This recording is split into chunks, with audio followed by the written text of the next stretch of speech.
दोस्तों, आज हम फोबिया के बारे में जानकारी शेयर करेंगे। फोबिया और फियर के बीच में एक डिफरेंस जो है वो जानना बहुत ज़रूरी है। फियर जो है वो एक रियल सिचुएशन में होता है। जैसे अगर कोई डरावनी चीज़ हम देखते हैं तो हम में से बहुत सारे लोग या मेजॉरिटी वाले जो लोग हैं वो उस चीज़ से सच में डर जाएंगे। लेकिन जो फोबिया है वो एक इनोकुअस, एक बहुत साधारण सी चीज़ है जिससे कि ज़्यादातर लोग नहीं डरते हैं, लेकिन जो इस बीमारी से ग्रस्त लोग होते हैं वो इससे डरते हैं।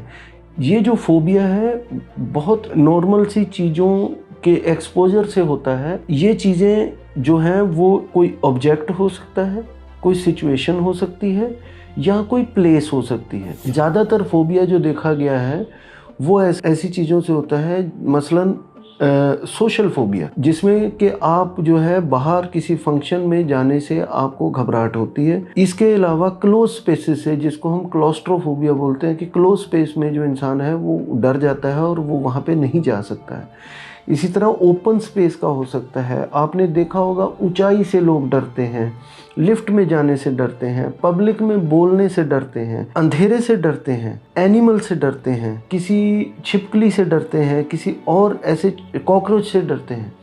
ये एक बड़े साधारण सी चीज़ों से जो डरने वाली चीज़ है इसको हम फोबिया बोलते हैं। अब जहाँ तक रही कि फोबिया में सिम्टम्स क्या होते हैं, देखिए फोबिया वाला जो पेशेंट है वो जैसे आप और मैं हूँ नॉर्मल है, वो हर तरह नॉर्मल रहेगा, हर सिचुएशन में नॉर्मल रहेगा, एक्सेप्ट वो जब उस सिचुएशन में या उस ऑब्जेक्ट के कांटेक्ट में आता है या उस प्लेस के कांटेक्ट में आता है। जो ऊंचाई वाला है अगर वो ऊंचाई पे नहीं जाएगा तो वो नहीं डरेगा, वो उसको एंग्जाइटी के सिम्टम्स नहीं आएंगे।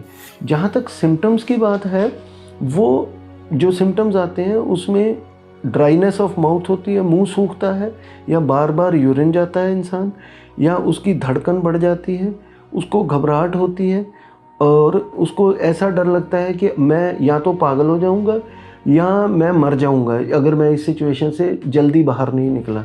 इसी के कॉन्सिक्वेंस में जो इंसान है वो क्या करता है, ऐसी सिचुएशन को जो इमेजिन्ड या रियल फियरफुल सिचुएशन होती हैं उनको अवॉइड करना शुरू कर देता है।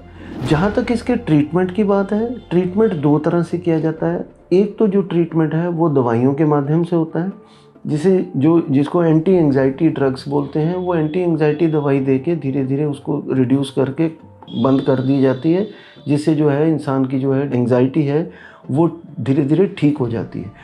इसके अलावा एक और मोड ऑफ ट्रीटमेंट है जिसको हम कॉग्निटिव बिहेवियर थेरेपी बोलते हैं।